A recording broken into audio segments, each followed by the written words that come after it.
दोस्तों, हमारी इस दुनिया में कई तरह के जीव रहते हैं, जैसे कि इंसान, जानवर, पंछी, मछलियाँ और कुछ ऐसे जीव भी हैं जिनके बारे में हमें पूरी तरह से पता नहीं है। उनमें से एक है जिन्नात, जो हमारी इस दुनिया में रहते तो हैं लेकिन कभी कभी ही सामने आते हैं। वैसे ज़्यादातर वो इंसानों से थोड़ा दूर रहना पसंद करते हैं, लेकिन जब इंसानों के वो सामने आते हैं तो उनका रूप भयानक होता है। और कभी कभी कुछ ऐसे लोग हैं जिनका चुनाव ऐसे जिन्न करते हैं किसी कारणवश और उनका पीछा करने लगते हैं। और फिर उनसे पीछा कैसे छुड़ाया जाता है, क्या उनसे पीछा छुड़ाया भी जा सकता है या नहीं, वो आपको इस कहानी में जानने को मिलेगा। जब आकृति नाम की एक लड़की के पीछे एक जिन्न पड़ गया था और उससे पीछा कैसे छुड़ाया गया, ये कहानी ही बहुत ज़्यादा घिनौनी, खौफनाक और डरावनी है। मेरा यकीन कीजिए, आपको भी अंदर तक डर लगेगा। तो हेडफोन लगा लीजिए, कमरे की लाइट्स ऑफ कर लीजिए, क्योंकि ये वक्त हो रहा है डरने का। तो ये कहानी है महाराष्ट्र की रहने वाली आकृति जी की। बात कुछ समय पहले की है, कह सकते हैं 2022 की। आकृति उस समय कॉलेज में पढ़ रही थी। अब शहर में ही वो रहते थे और कॉलेज का ये पहला ही उसका साल था और कॉलेज ट्रिप जाने वाला था। तो आकृति ने अपने माँ बाप से पूछा कि मैं इस ट्रिप में जा सकती हूँ, क्योंकि आकृति स्कूल ट्रिप में भी कभी नहीं गई थी। पैसों की कमी उस समय हुआ करती थी, लेकिन अब आकृति के पिता अच्छा काम कर रहे थे, कुछ रुपए उनके पास आ चुके थे। तो आकृति के पिता ने सबसे पहले तो यही पूछा कि ये लड़के लड़कियों का ट्रिप है या सिर्फ लड़कियों का ट्रिप है। तो आकृति ने कह दिया कि सिर्फ लड़कियों वाला ट्रिप है, कॉलेज की तरफ से जा रहा है, कहीं नई नई जगह दिखाई जाएंगी। तो आकृति के पिता ने कहा कि ठीक है, मैं कॉलेज में बात कर लूँगा, फिर मैं तुम्हें इजाज़त दे दूँगा। तो आकृति खुश हो गई और इस तरह से जो आकृति के पिता थे उन्होंने कॉलेज में बात कर ली और पता कर लिया कि हाँ, लड़कियों का ट्रिप है, हम सुरक्षा पूरी तरह से करेंगे, एक दिन का ट्रिप है, सुबह जाएंगे और शाम के वक्त लड़कियाँ वापस आ जाएंगी। तो आकृति के पिता ने कहा कि ठीक है, अपना लड़कियों के साथ पूरा एंजॉय करके आना। अब आकृति बहुत कम घूमी थी, 3-4 बार ही बचपन से अब तक कहीं घूमने के लिए वो गई थी।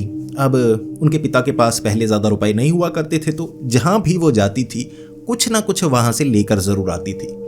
पहले तो आकृति के पास फ़ोन नहीं हुआ करता था, तो कहीं से कोई चमकदार पत्थर, कि पहाड़ी इलाके में हम गए हैं तो वहाँ से मैं चमकदार पत्थर लेकर आई हूँ, इस तरह से। तो किसी जगह से कि ये लाल रंग की लकड़ी मिली थी, यादगार के तौर पर मैं लाल रंग की लकड़ी रखूंगी।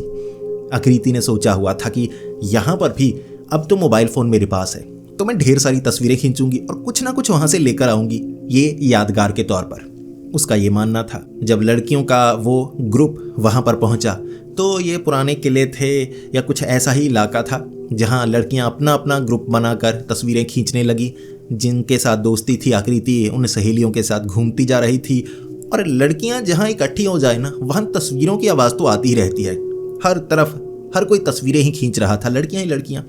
तो ऐसे ही जो आकृति थी, 3-4 सहेलियां थी उसकी, तो उनकी तस्वीरें खींचे जा रही। और वो जो लड़कियां थी थोड़ा आकृति को चिढ़ा रही थी। अब वो लड़कियां कुछ अमीर घर की थी, तो आकृति को कह रही थी कि हम तो यहाँ 2-3 बार आ चुकी हैं, यहाँ नहीं तस्वीर खिंचवानी, वहाँ खिंचवानी है। आकृति के लिए सब कुछ नया था कि मैं यहाँ भी तस्वीर खिंचवाऊंगी, मुझे यहाँ भी जाना है, वो चीज़ भी देखनी है। वो कहती अरे वो अच्छी नहीं है। तो आकृति कह देती अच्छी नहीं है इससे फ़र्क नहीं पड़ता, मैंने नहीं देखी है, मैं देखना चाहती हूँ। तो आकृति उन सहेलियों से लड़ने लगी कि मुझे भी तस्वीरें खिंचवानी, मैं खुद ही खींच लूँगी, कोई बात नहीं, तुम ना खींचो।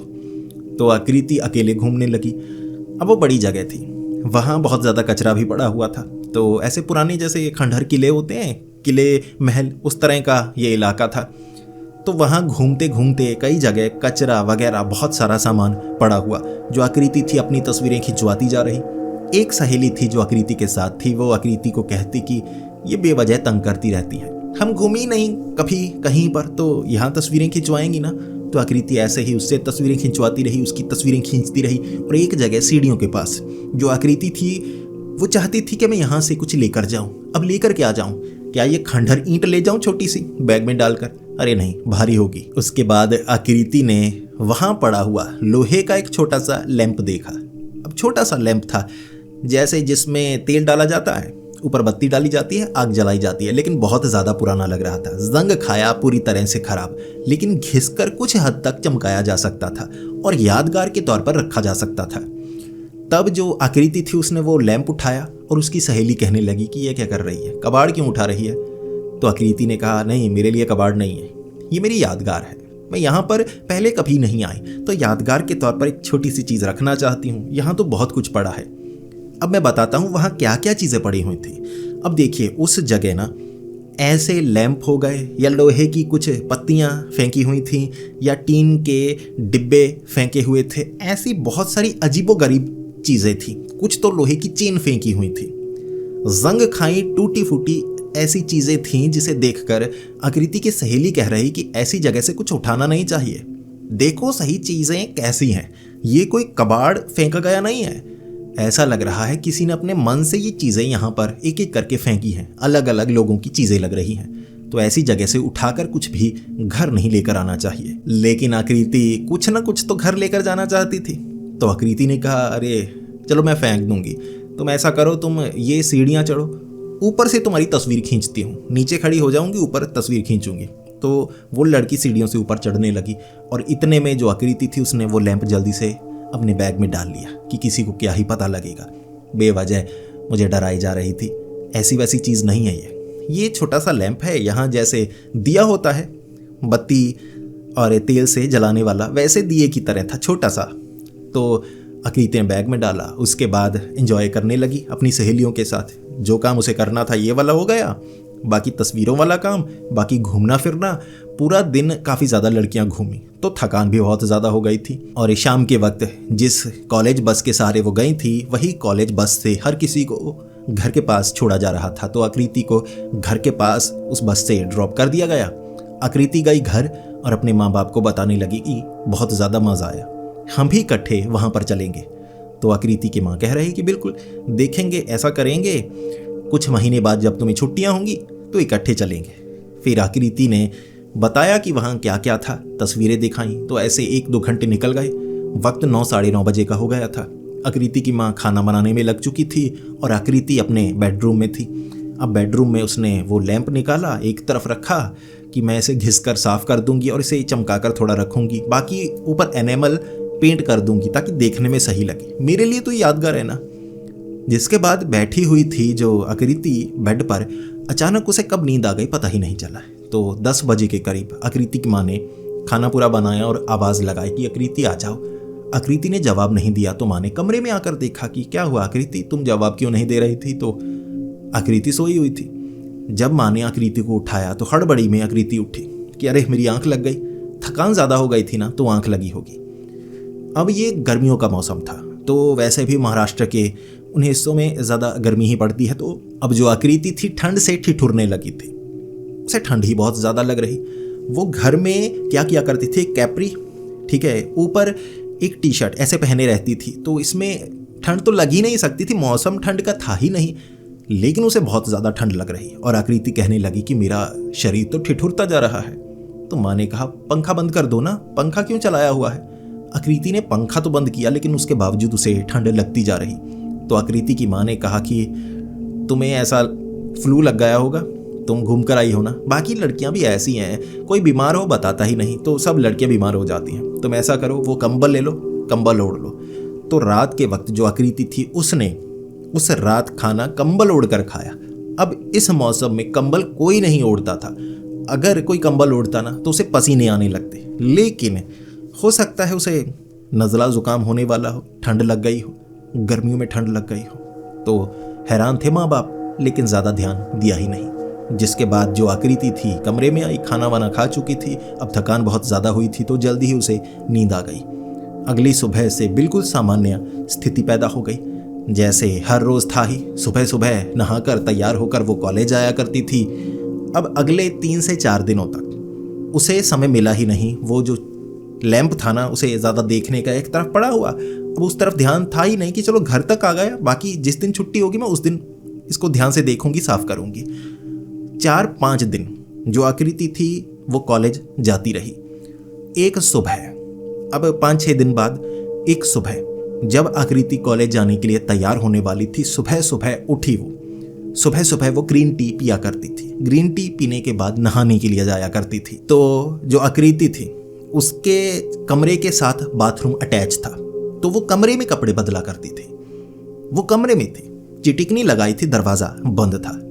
तो जब वो कपड़े उतार रही ना, उसे ऐसा लगा जैसे कोई आसपास है, हल्की सी जैसे पैरों की आवाज आई हो।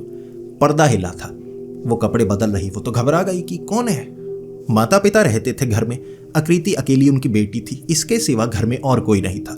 कभी कभी सफाई वाली वो आंटी आ जाया करती थी, उसके सिवा घर में कोई नहीं आता था। दूध वाला भी बाहर से दूध देकर जाता था। तो ऐसे आवाज हुई तो आकृति बहुत ज्यादा डर गई। तो आधे कपड़े उसने उतारे थे, जल्दी से कपड़े पहने और कहने लगी कौन है पर्दे के पीछे। जिसके बाद उसने पर्दे हटाकर देखे कि कोई नहीं है, यहाँ तो कोई नहीं है, और खिड़कियों से बाहर से कोई नहीं आ सकता था। तो सलाखें वगैरह सब कुछ लगा हुआ। तो उसे लगा कि अरे ये तो ऐसे लगा जैसे कोई था। बिल्कुल भ्रम हुआ, अरे मेरे कमरे में कौन आएगा। जिसके बाद उसने कपड़े बदले, वो नहाने के लिए चली गई। जब वो नहाकर वापस आई ना, उसने अपने कपड़े देखे। तब तक उसका दिमाग थोड़ा घूमने लगा, अरे ये क्या। उसने कपड़े जिस जगह पर उतारे थे ना, उसके कपड़े वहां पर नहीं थे, थोड़े बिखरे हुए। तो 2 कपड़े जैसे कुछ थे वो तो नीचे गिरे हुए। और आकृति को लगा अरे ये कैसे। फिर उसने दरवाजे की तरफ देखा, चिटिकनी अंदर से लगी हुई कि दरवाजा बाहर से तो खोला नहीं। माँ नहीं आकर गई, वरना कभी कभी गंदे कपड़े माँ उठाती है। आकृति कहा करती थी कि माँ अब कमरे में मत आया करो, अब मैं बड़ी हो गई हूँ, मुझे ऐसे हालात में आप मत देखो। लेकिन माँ तो माँ है ना। माँ कहा करती थी अरे बचपन से देखा है तुझे। तो माँ कभी कभी कमरे में आ जाती थी, पिता तो कभी नहीं आते थे। अब कोई ऐसा लगा जैसे कमरे में आकर गया, कपड़ों को हिलाकर गया, लेकिन दरवाजा अंदर से बंद है। तो वैसे ही लगा आकृति को कि ऐसा होगा जब कपड़े उतारकर मैं बाथरूम की तरफ जा रही थी ना, टॉवल के आसपास कपड़े चिपक गए होंगे, ऐसे कुछ तो खींच गए तो गिर गए। तो ये लॉजिक उसने दिमाग में सोचा। लेकिन फिर भी उसे लगता रहा अरे पहले कभी ऐसा नहीं हुआ। फिर उसने सोचा अरे कौन आएगा कमरे में, एक अलमारी है, पर्दे वगैरह छिपने की कोई जगह भी नहीं, अरे पागल हूं मैं। ये सोचकर वो तैयार हुई और उसके बाद वो कॉलेज गई। इसके बाद अगले 1-2 दिन बाद फिर से उसे ऐसा एहसास हुआ जैसे कमरे में कोई है, जैसे कपड़े बदलते वक्त या नहाते वक्त किसी न किसी चीज का हिलना, किसी न किसी चीज का गिरना, आवाज का होना। अब कमरे में वो कपड़े बदल रही है, नहाने से पहले या नहाने के बाद।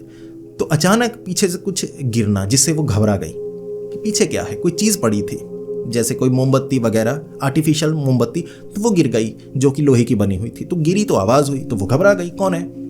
फिर देखा कि ये गिर गई, लेकिन इतने समय से वो मोमबत्ती वहीं हुआ करती थी, कपड़े वो बहुत दूर से बदल रही थी, तो वहां मोमबत्ती नीचे कैसे गिरी। एक बार के लिए दिमाग में उसके ख्याल आया। फिर उसने सोचा अरे यार ये आवाज कभी कभी कैसे होती है। तो नहाते वक्त किसी चीज का गिरना, आवाज होना, बाथरूम में या कमरे में कपड़े बदलते वक्त खास तौर पर आवाज का होना, ये आकृति को बहुत ज्यादा डरा रहा था। और इसके बाद उसके दिमाग में एक बार तो ये ख्याल भी आया कि आजकल ना लड़कियों की ऐसे कम कपड़ों में या कपड़े बदलते वक्त तस्वीरें खींचना, कुछ लड़के ऐसे पागल हैं, तो कहीं मेरे कमरे में कोई ऐसी वैसी हरकत करने की कोशिश तो नहीं करता ना, खिड़कियां चेक कर लूं मैं। तो आकृति ने अच्छे से खिड़कियां चेक की, पर्दे चेक किए, तो जो भी वो चेक कर सकती थी उसने चेक किया कि नहीं, वैसे भी कमरे में कोई आ ही नहीं सकता था, कोई चीज गिरा ही नहीं सकता था कि खिड़की खोलकर देखने की कोशिश कर रहा हो, ऐसी संभावना थी ही नहीं। जो खिड़कियां थी ना वो 2 थी, एक बाहरी तरफ खिड़कियां लगी, अब बाहर 4 दीवारी भी थी, कोई अंदर नहीं आ सकता था, खिड़की अंदर देख ही नहीं सकता था। अब खिड़कियां कांच वाली नहीं थी, धुंधला कांच जो होता है जिसके आर पार नजर नहीं आता, और मोटे पर्दे, संभावना नहीं थी ऐसी किसी स्थिति की। फिर आकृति को लगा नहीं ऐसी बात नहीं है, लेकिन फिर चीजें गिरती हैं वैसे ही गिरती होंगी, मैं सही नहीं रखती। इस तरह ये लॉजिक लगाकर आकृति ने सोचा कि नहीं कुछ नहीं है। फिर उसकी जिंदगी सामान्य हो गई। इस चीज की उसे आदत पड़ गई कि कभी कभी मेरा हाथ लगता है तो चीज गिरती है, तो वो इसे सामान्य तौर पर लेने लगी थी। अब इसके काफी दिनों बाद, कह सकते हैं 2-4 हफ्तों बाद, कभी कभी ऐसे आवाज आना तो उसके लिए साधारण हो गया था। अब एक बार जब वो नहा रही थी, नहाते वक्त उसे ऐसा लगा कि बाथरूम में कोई है, उसे सांस की आवाज आई और बेहद करीब से, तो वो घबरा गई। तो उसने सबसे पहले देखा कि बाथरूम में कोई कैसे आ सकता है। माँ तो नहीं आ गई बाथरूम में, क्योंकि होता था कभी कभी दरवाजा नहीं लगा पाती थी। उसे लगा माँ तो नहीं आ गई, तो वो घबराई लेकिन बाथरूम में कोई नहीं था। फिर वो खुद पर हंसी, अरे पागल हूँ मैं, मुझे लगा कोई बाथरूम में आ गया। ऐसा माँ भी नहीं किया करती थी, बाथरूम में तो नहीं आती थी, कमरे में आ जाया करती थी। फिर इसके 1-2 दिन बाद फिर से उसे लगा कपड़े बदलते वक्त या नहाते वक्त उसे लगता जैसे सांस की आवाज़ मुझे आ रही है। उसने सोचा कि कान बज रहे होंगे, वैसे भी मैं हेडफोन लगाकर ज़्यादा म्यूज़िक सुनती हूँ, मुझे लगता है कि मेरे कान बजने लगे हैं, तो ज़्यादा आवाज़ में मैं म्यूज़िक सुनती हूँ, तो कभी कभी वैसे ही लगता है, अरे आवाज़ आई, ये आवाज़ आई, वो आवाज़ आई। अब इस चीज़ का तर्क वो लगाने लगी थी, लेकिन मन में हल्की हल्की शंका ज़रूर होने लगी। लेकिन ये शंका किसी पर इल्ज़ाम लगाती तो वो लगाती किस पर? अब आवाज़ हो रही है, सांस की आवाज़ आई, किसी को भी वो बताएगी, वो कहेगा तू पागल है, अरे बाथरूम में कोई था ही नहीं, क्या गायब हो गया, दीवार के आर पार चला गया क्या, कहाँ से आता है, कोई ऐसे पर्दे के पीछे आ जाता है। तो सेंस तो बनी नहीं रही थी। तो आकृति को लगा कि ये मेरे दिमाग में है, जो भी चीज़ें हो रही हैं वो दिमाग में है। अब इसके बाद जो आकृति थी उसने जो लैंप था उसे थोड़ा साफ किया था एक दिन, घिसकर अंदर बाहर से ना अच्छे से रेगमार से थोड़ा चमका दिया था। फिर तेल तो नहीं डाला, वो उसे जलाना नहीं चाहती थी, सिर्फ संभाल कर रखना चाहती थी। तो उसने ज़्यादातर ये जो चीज़ें थी ना बेडरूम में रखी होती। अब ज़्यादा साफ सफाई नहीं रखती थी वो, कभी कपड़े टेबल पर रख दिए, तो एक कुर्सी और एक टेबल भी था बैठने के लिए, सुबह सुबह चाय पीने के लिए, जैसा वो पहले अपने कमरे में किया करती थी। तो वहाँ भी कपड़े रखे हुए होते। तो ऐसे ही लैंप एक शेल्फ पर उसने रखा हुआ था। अब शेल्फ पर वो लैंप नहीं था, इस समय उसके बेड के बिल्कुल बीच में पड़ा हुआ। जब वो कॉलेज वापस आई तो ये देखकर आकृति ने अपनी माँ को कहा कि माँ मेरे कमरे में मत जाया करो, देखो मैंने कभी कभी अपने कपड़े रखे होते, मैं बड़ी हो गई हूँ, अब मेरे कमरे में जाकर ना चीज़ों को हाथ मत लगाया करो। तो आकृति की माँ ने कहा कि मैं तुम्हारे कमरे में नहीं जाती, नहीं गई मैं। आकृति ने कहा माँ झूठ मत बोलो, मेरे कमरे का जब सामान हिला होता है ना मुझे पता चल जाता है। तो आकृति की माँ ने कहा तुझे अपनी माँ पर भरोसा नहीं है, मैं झूठ बोलूँगी, अगर मैं जाना चाहूँ अब भी चली जाऊँ, तू कपड़े बदल रही है तब भी अंदर घुस जाऊँ, बता तू क्या कर लेगी, लेकिन मैं सच बोल रही हूँ, मैं तेरे कमरे में नहीं गई। आकृति को शक रहा कि माँ पता नहीं ऐसा क्यों बोल रही है, चलो मुझे क्या, एक आधी चीज़ ही हिली है। उसके बाद जो आकृति जब भी कॉलेज जाती उसे वो जो लैंप था ना हर बार अलग जगह पर मिलता, कभी गिरा हुआ मिलता, उसे लगता मुझसे गिर गया है, कभी बेड पर मिलता तो कभी किसी शेल्फ पर मिलता, और वो माँ से पूछती माँ आप ये कर रही हैं, फिर अपने पिता से भी पूछती। अब पिता से बहुत ज़्यादा डरती थी, उसके पिता थोड़े अड़ियल भी थे, सख्त मिजाज थे, तो सवाल पूछने में डर भी लगता था। पिता ने एक बार डांटा कि मैं तुम्हारे कमरे में क्यों आऊँगा, इतनी अक्ल है मुझे कि लड़की जवान हो गई है तो मैं तुम्हारे कमरे में नहीं जाता, तेरी माँ को कह देता हूँ ये चाहिए वो चाहिए तो तेरी माँ जाकर आती है, मैं नहीं जाता। फिर आकृति यही सोचती रहती कि मेरा लैंप हिलता है, चीज़ें गिरती हैं, वो तो चलो छोड़ो, लेकिन ये लैंप हिलकर अलग अलग जगह पर तो नहीं जा सकता।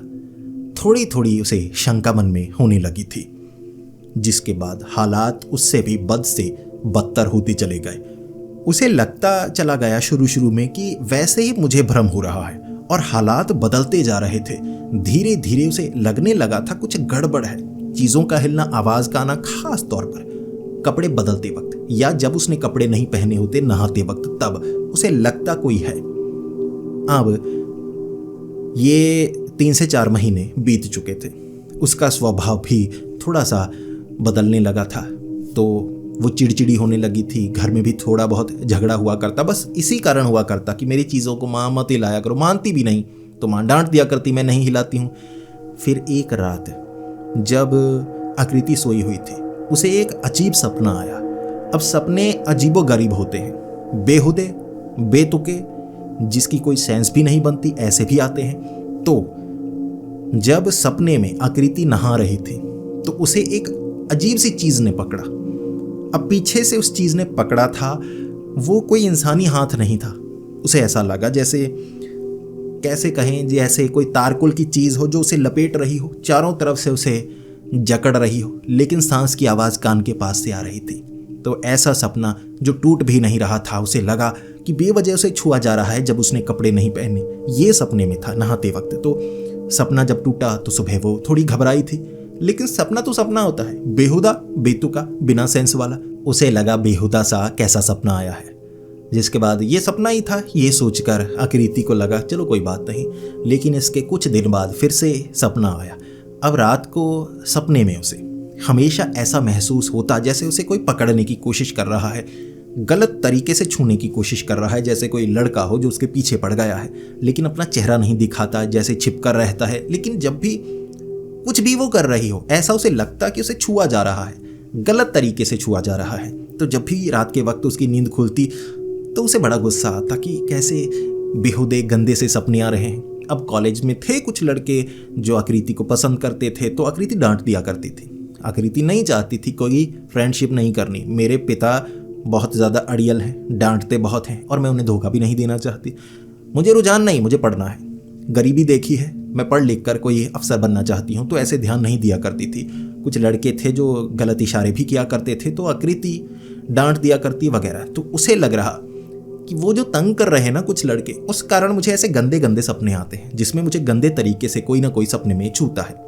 उसे ऐसा महसूस होता गया, जिसके बाद आकृति अब ये भी उसके लिए साधारण हो गया कि पता नहीं गंदे सपने क्यों आते हैं, बार बार क्यों आते हैं। तो वो मंदिर भी जाती, कुछ समय ठीक रहता, फिर बीच में कभी किसी वक्त उसे ऐसा भयानक बेहुदा सा सपना आता। तो इस तरह धीरे धीरे ये सपने भी बढ़ते जा रहे थे, कभी कभी बंद हो जाते तो कभी कभी बहुत ज़्यादा आते। अब एक बार जो आकृति जब नहा रही थी तो थोड़े गर्म पानी से वो नहाया करती थी। पानी गर्म था तो बाथरूम में काफ़ी ज़्यादा भाप थी। अब जो आईना बाथरूम में लगा हुआ था उसमें भी थोड़ी सी भाप जमी थी। तो आकृति अपना चेहरा देखना चाहती थी। आकृति बिल्कुल आईने के सामने थी, भाप जमी हुई। तो वो साफ करने के लिए हाथ उठाने वाली थी तो उसने देखा जैसे भाप पहले से थोड़ी बहुत साफ की गई हो। अब भाप तो पूरी होनी चाहिए ना, हर जगह बराबर।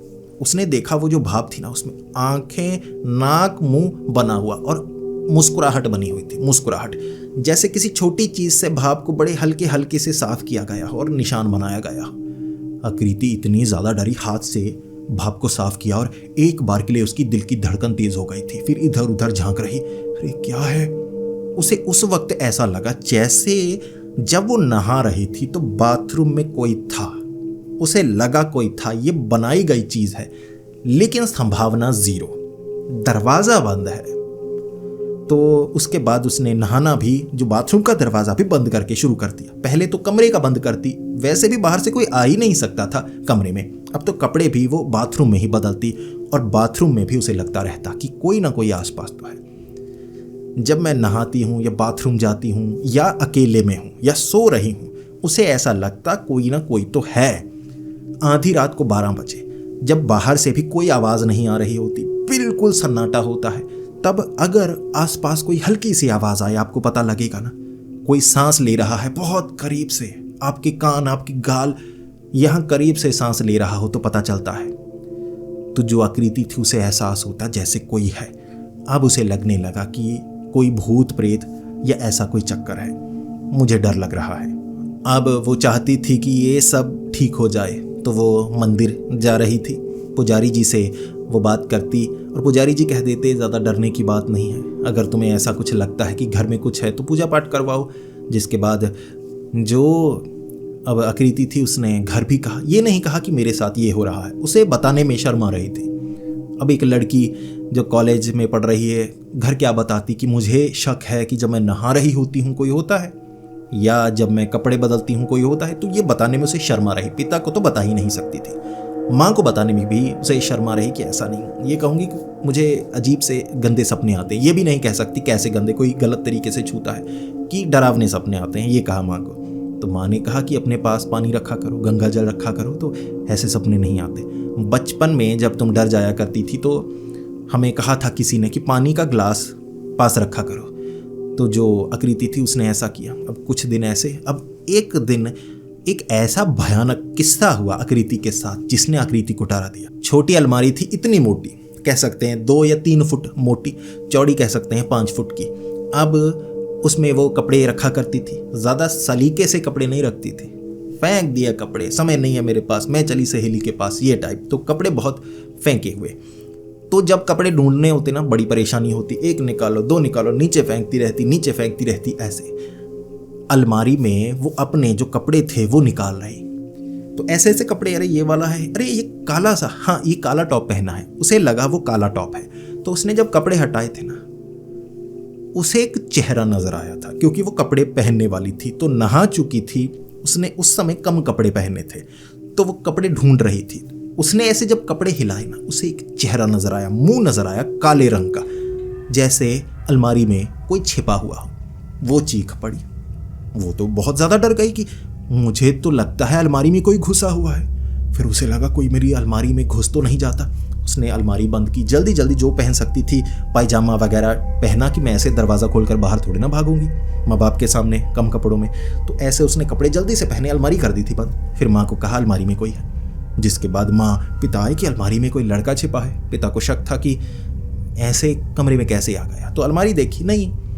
माँ भी कह रही अरे ऐसे कैसे, कोई अलमारी में कैसे छिप जाएगा, मुंह नजर आया। और जो आकृति थी उसने कहा वो इंसान नहीं था। ये साफ है कि वो इंसान नहीं था। इंसानी चेहरे का पता चल जाता है, वो कुछ और था, कुछ अजीब था, भूत। फिर वैसे भी आकृति कह रही थी कि मुझे डर लगता है। जिसके बाद वो चेहरा नजर आया, लेकिन अलमारी में कुछ नहीं मिला। आकृति को लगा भूत पक्का है, जैसे हालात पैदा होते हैं भूत मेरे ऊपर है, मेरे पीछे पड़ चुका है। इसके बाद कुछ दिन तक जो उनके माँ बाप थे वो कहते रहे कि तुम हमारे साथ हमारे कमरे में आ जाओ, उस कमरे में थोड़ा मत रहो, हम पूजा पाठ जल्द ही करवाएंगे, हवन करवाते हैं घर में। लेकिन कुछ दिनों बाद जो आकृति थी अपने कमरे में, इसी कमरे में थी, आकृति अपने बाल काट रही थी। तो उसकी माँ ने देखा कि ये कर क्या रही है।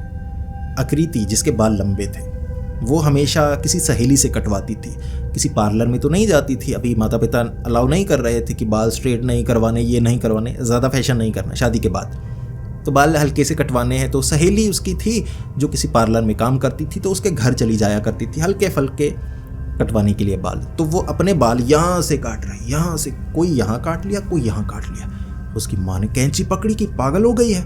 अब उस समय जो आकृति थी ना वो बड़ा अजीब व्यवहार कर रही थी, तो माँ ने लगाई चमाट। चमाट पड़ते ही होश आया। आकृति कह रही माँ मेरे बाल क्यों काटे। माँ कह रही तू पागल हो गई है, तू कर क्या रही थी। माँ को भी शक होने लगा। उसके बाद जो आकृति की माँ थी उन्होंने आकृति के पिता को समझाया कि लड़की के साथ कुछ गड़बड़ है। तब तक आकृति का स्वभाव बदल चुका था। कभी तो वो पागलपन करती, कभी जैसे कमरे में कपड़े काटने लगती, बाल काटने की कोशिश करती, कभी कभी कम कपड़े पहन लेती, बहुत कम कपड़े पहनकर बाहर आ जाती। तो पिता कहते बेशर्म, तो पागल हो गई है, ये क्या कर रही है। तो उसकी माँ कहती चल अपने कमरे में। तो उसे होश व आवाज़ सही से था ही नहीं। फिर आकृति भी कभी कभी महसूस करती कि वो करती क्या है, ये चल क्या रहा है। और आकृति ने अपना फ़ोन चेक किया कि आधी रात को उठकर वो सेल्फी क्यों लेती है।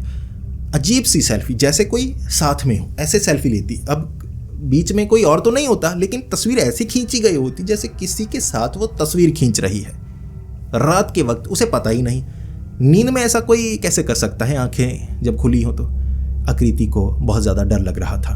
तो जिसके बाद अब आकृति का एक भाई भी था, भाई सगा भाई नहीं, कज़न ब्रदर। तो बुआ का लड़का था जो आकृति से बहुत प्यार करता था। भाई बहन बचपन से इकट्ठे खेले थे, तो वो कभी कभी मिलने के लिए आया करता था और अपनी बहन को गिफ्ट भी दिया करता था, कुछ ना कुछ लेकर ज़रूर आता था जो पसंद का होता। अब वो एक नई नौकरी पर लगा था, 1-2 साल ही हुए थे नौकरी करने उसने शुरू की। अब नई नौकरी थी, कुछ अच्छे रुपए मिल रहे थे, तो उसे लगा कुछ लेकर चलता हूँ अपनी बहन के लिए। तो वो कुछ लेकर आया था, फ्रूट, ड्राई फ्रूट वगैरह। फिर उसने आकृति की हालत देखी कि आकृति क्या बनी हुई है, तू तो बड़ा चेहरा संवार कर रखा करती थी, अब कह रही है कॉलेज जाती हूँ, ये क्या बनी है, बाल टेढ़े मेढ़े और चेहरे पर ये क्या कालिक सी लगाई है, क्या करती है तू। तो आकृति के माता पिता ने कहा इसका दिमाग हिलने लगा है, ये पागल होने लगी है।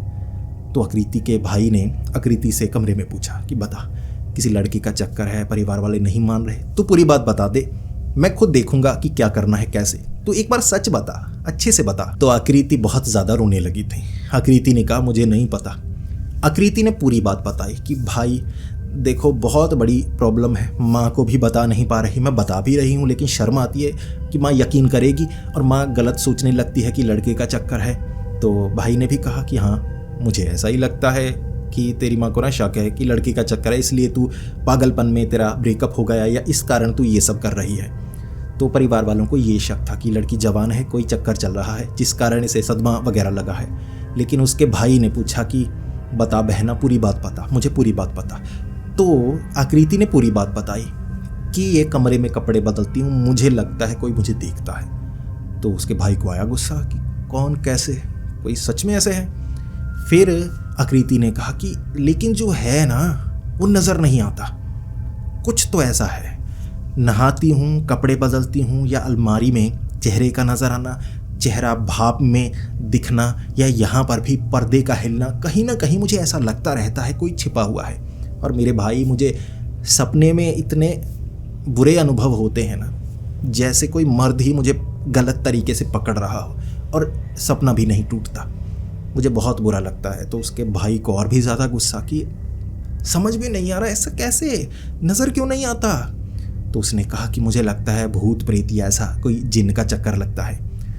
ठंडे दिमाग से आकृति के भाई ने सोचा कि कैसे कैसे हुआ, ये कैसे होना शुरू हो गया। तो आकृति ने फिर अचानक कहा कि ये लैंप है। जब से मैं इस लैंप को घर लेकर आई हूं ना, ठंड लगी, उसके बाद से ये सब शुरू हो गया। वो चेहरा भी ऐसा था जैसे कोई जिन हो। चिराग, लैंप, जिन। सेंस बन रही थी कि ये चिराग वाला कोई जिन तो नहीं जो मेरे पीछे पड़ गया है। तो जो आकृति का भाई था वो कहने लगा कि अब ना मैं काम पर इस जगह से जाऊंगा, यहाँ से जाऊंगा, तेरा देखूं पहले कि तुझे क्या प्रॉब्लम हो रही है मेरी बहन को। तो काम 7 किलोमीटर दूर था। तो उसने कहा कि यहाँ कमरे 3-4 थे, मैं दूसरे कमरे में रह लूँगा, लेकिन मैं कुछ समय यहाँ रहूँगा। बहन की जो प्रॉब्लम है वो मुझे ठीक करनी है।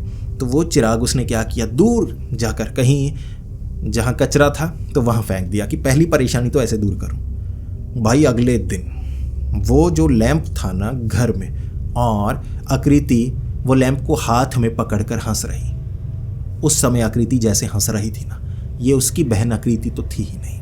वो चिढ़ा रही थी लैंप दिखाकर, और ये संभव ही नहीं। ना तो आकृति के पास स्कूटी थी, ना कुछ और था, और मोटरसाइकिल चलाया करता था जो उसका भाई था। तो लैंप इतनी दूर फेंका था कि कोई वहां से ला ही नहीं सकता। ना पीछे पीछे आकृति आ रही होगी, ये संभावना है। तो लैंप घर लेकर वापस कैसे आ गई, और मुस्कुराए से रही है जैसे मुझे हरा दिया, जबकि फेंकने के लिए इसने कहा था। उस समय जो आकृति थी ना, जैसे होशो आवाज में हो ही ना। फिर आकृति गई कमरे में। 2-3 बार जो उसका भाई था ना, वो लैंप को फेंक चुका और घर में लैंप वापस आ जाता। उस लैंप से पीछा छुड़ाया ही नहीं जा सकता था। अगले 2 दिनों तक जो आकृति का भाई था वो समझ चुका था, और उसने आकृति को कहा कि तुझ पर भूत प्रेत या जिन्न का साया है, तुझे किसी ऐसी जगह लेकर जाना होगा जहां पर समाधान हो। तो पुजारी जी से बात तो कर ही ली थी, तो पुजारी जी को इसके बारे में ज़्यादा नहीं पता था। उन्होंने कहा कि मंदिर में आओ, माथा टेको, पूजा करो तो थोड़े पॉजिटिव हो जाओ। लेकिन घर में डर का माहौल हुआ ही बहुत ज़्यादा था, तो उन्हें लग रहा कि क्या करें। अब वहाँ थे एक और बाबा, पुजारी जी के कोई रिश्तेदार थे, वो बाबा थे, वो इसका समाधान करते थे। तो उन्होंने कहा कि वहाँ चले जाना, मेरा नाम लेना, बाकी वो खुद देखेंगे। तो वहाँ जाकर जब जो आकृति थी और आकृति का भाई और आकृति की माँ, क्योंकि आकृति के पिता काम पर गए थे, उन्हें लग रहा था कि लड़की, इसका दिमागी संतुलन बिगड़ रहा है, ये सच नहीं बताती। पिता तो मारना चाहते थे, पीटना चाहते थे कि लड़के का चक्कर है, बता दे सच, कभी कभी जैसी तू हरकतें करती है ऐसा लगता है खुन्नस में कर रही है। लेकिन आकृति का भाई जानता था कि नहीं है, जितनी इसकी सहेलियां हैं मुझे जानती हैं, मैं इसके स्वभाव को जानता हूँ और सबके बारे में मुझे पता है, इसका कोई चक्कर वक्कर नहीं है, कुछ ऐसा नहीं। उसने पता कर लिया सहेलियों से। सहेलियां कह रही थी इसके स्वभाव में कुछ गड़बड़ है, लड़के का चक्कर नहीं है, कॉलेज में, घर में हो सकता है। अब आसपास मोहल्ले में जितने भी लड़के थे सब दीदी कहते थे, उम्र में काफ़ी ज़्यादा छोटे थे, और वहाँ भी पक्का भरोसा था आकृति के भाई को। तो ये भूत प्रेत का ही चक्कर है। तो बाबा के पास जब लेकर गए, बाबा शुरू में समझने की कोशिश कर रहे, फिर बाबा ने अपना झाड़ फूक, तंत्र मंत्र, जो भी उतारा करना था वो करवाया।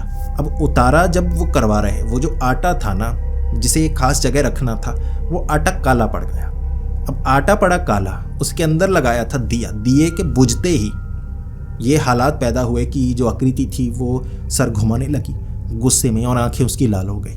तो बाबा ने कहा कि इस पर एक जिन का साया है, जिन इसे जकड़े हुए है, ना सिर्फ अंदरूनी तौर पर, बाहरी तौर पर भी, जैसे इसे अपनाया हुआ, वो हमेशा इसके साथ जैसे चिपका हुआ रहना चाहता है। लड़की कुंवारी है, इसीलिए ऐसे जिन्नात कभी कभी ऐसी लड़कियों को फंसा लेते हैं, जिन्नात काबू पा लेते हैं, ये इसे छोड़ना नहीं चाहता। तो आकृति का भाई कहने लगा तो हम करें क्या, आकृति लड़ना चाहती थी। उस समय पागल ही थी। 2 चमाटे पड़ी, आकृति को होश आ गया। अब चमाटे पड़ी, जब होश आया तो आकृति रोने लगी कि मुझे खुद पता नहीं लगता क्या चल रहा है। बाबा ने कहा चिंता की बात नहीं, तेरा कोई कसूर नहीं है। अब तेरा कसूर होता तो तुझे कुछ कहते ना। वो तुझ पर हावी हो रहा है और लंबा समय हो गया ना, तो तुझ पर ज़्यादा हावी हो चुका है, तेरे कंट्रोल में नहीं है। शुरू में काम आसान होता, लेकिन इतनी देर हो गई तो काम थोड़ा मुश्किल हो गया। लेकिन अब भी कोई बड़ी बात नहीं हुई, डरने की क्या बात है। तो बाबा, जिस जगह पर बाबा थे वो भी एक छोटा सा मंदिर था। अब उन्होंने अपने लिए जैसे बनाया हुआ मंदिर, वहाँ पीपल का पेड़, और इसे त्रिवेणी कहते हैं, तो त्रिवेणी पेड़ थे, 3 तरह के पेड़। उसके नीचे त्रिशूल वगैरह रखा हुआ, जहाँ पर वो तंत्र मंत्र किया करते थे। तो उस जगह आकृति को उन्होंने बिठाया और फिर आकृति के आगे आह्वान किया कि तू जो है तू सामने आ। बच्ची को आगे क्यों किया है? तुझे ये बच्ची चाहिए, सच बता। आकृति जवाब दे रही थी। ये वो जिन्न था जो कह रहा ये मेरी है, मैं गया तो इसे साथ लेकर जाऊंगा। ये मेरी है, इसकी रूह भी मेरी, इसका शरीर भी मेरा, अब मैं इसे छोड़ूंगा नहीं। जिसके बाद जो बाबा थे उन्होंने काफ़ी कोशिश की, फिर उतारा किया गया। वो उतारा होने ही नहीं दे रहा था, वो दूर होना ही नहीं चाहता था। वो तो कह रहा मैं मरा तो ये मरेगी। तो बाबा ने कहा तू सीधे तरीके से तो मानने वाला नहीं, तो उंगली तो टेढ़ी करनी पड़ेगी। वैसे जब भी उतारा किया जाता है ऐसी आत्मा को दूर किया जाता है, लेकिन तेरा तो अंत ही करना होगा। तू जिन्न ज़रूर है, लेकिन जैसा तू कर रहा है ये गलत है। तो बाबा ने, जो उसका भाई था, उसे कहा अब बाल काटने होंगे अपनी बहन के, ज़रा बाल काट। तो किसी तरह पकड़कर थोड़े से बाल काटे। फिर बाबा कहने लगे अब ये 2 पत्थर हैं, ये जिन्न पिसकर मरेगा, बच्ची को कुछ नहीं होगा, ये कर ही नहीं सकता उसे कुछ। तो बालों को रखकर वो पत्थर में उतारा भी किया गया, बालों को रगड़ा गया। जैसे पत्थर में बाल, आकृति का भाई रगड़ता जा रहा, चीखें मार रही थी आकृति, और उसके बाद एक भारी आवाज़ चीखने की, वो आकृति नहीं थी। वहाँ पर एक काला साया नज़र आया था। फिर बाबा ने कहा था कि ये जो बाल है ना, ये रगड़ते जाएंगे, जो भी बनता जाएगा तुम रगड़ते जाना, देखो इसका हाल बनता क्या है। जब ऐसी काली ताकतें ना लोगों का बुरा करना चाहेंगी तो इनका भी बुरा ही होता है। बाबा ने रगड़ने को कहा तो वहाँ से धुआं निकलता गया, बाल थे वो, उसके बावजूद धुआं निकलता गया और वो काला साया गायब हो गया चीखने की आवाज़ के साथ। फिर आकृति बिल्कुल ठीक थी, लेकिन सांस बहुत चढ़ी थी, उसे पसीना बहुत ज़्यादा आया हुआ। जिसके बाद बाबा ने कहा कि उतारा हो गया, लेकिन एक बार फिर भी उतारा एक बार और करेंगे, ये देखने के लिए किसी तरह की कोई और ताकत तो इसके ऊपर नहीं, या वही जिन्नात कहीं बच तो नहीं गया। उतारा हुआ बिल्कुल साधारण, कोई चीज़ हिली ही नहीं, कुछ गलत हुआ ही नहीं, बिल्कुल जैसे कुछ हो ही ना। जब उतारा किया जाता है कोई काली ताकत वगैरह कुछ हो ही ना ऊपर, तो बिल्कुल सब कुछ साधारण, जैसे कोई चीज़ ही नहीं है, ये तो साधारण चीज़ है, ये उतारा नहीं है, बस दिया तो जलाया है, वैसा हुआ। और बाबा ने कहा बस सब कुछ ठीक है, अब आगे से बेटी भगवान पर भरोसा रखना, और जब भी ऐसा कुछ लगे तो हनुमान जी को याद ज़रूर करना। मंदिर हनुमान जी का है, वहाँ घर के पास ही है, वहाँ चले जाया करो, डरने की कोई बात नहीं है, बाकी संकट मोचन खुद देखेंगे। जिसके बाद आकृति 1-2 दिन में बिल्कुल ठीक थी। शुरू में तो जैसे सदमा लगा हो, डर रही थी ये होगा वो होगा, फिर बिल्कुल ठीक। वो लोहे का चिराग वगैरह वो तो वहीं पर फेंक दिया था, दूर ही बाबा ने फेंकवा दिया। फिर आकृति को ऐसा कुछ कभी महसूस नहीं हुआ, ना गंदे घटिया सपने आए, ना ऐसा कभी अपने कमरे में या नहाते वक्त महसूस हुआ कि कोई भी हो, सब कुछ ठीक हो गया। तो दोस्तों अब आप बताइए आपको ये कहानी कैसी लगी। जो जिन्न है ना, वो कहते हैं ऐसी ताकत है जो हमें नज़र नहीं आती, लेकिन कभी कभी ऐसी जगह जिसे वीरान सुनसान कहा जाता है, वहाँ जिन्न जिन्नात अपना वास बना लेते हैं, और जो कमज़ोर है या कोई अलग, उन पर वो आने की, जिसे कहते हैं साया डालने की कोशिश करते हैं। और ऐसी किसी जगह पर फेंकी गई चीज़ को कभी घर नहीं लेकर आना चाहिए। ऐसी गलती आकृति ने की थी, और वो कुंवारी थी, इसीलिए वो जिन्न का दिल आ गया कहें, या शैतानी दिमाग आ गया आकृति पर, लेकिन उसका अंत जैसा होना चाहिए था वैसा ही हुआ। आपको ये कहानी कैसी लगी प्लीज़ कमेंट्स में ज़रूर बताएं। अगर आपको ये कहानी पसंद आई तो वीडियो को लाइक कीजिए, बहुत ज़्यादा पसंद आई तो दोस्तों के साथ शेयर कीजिए और मिलकर एक साथ डरिए।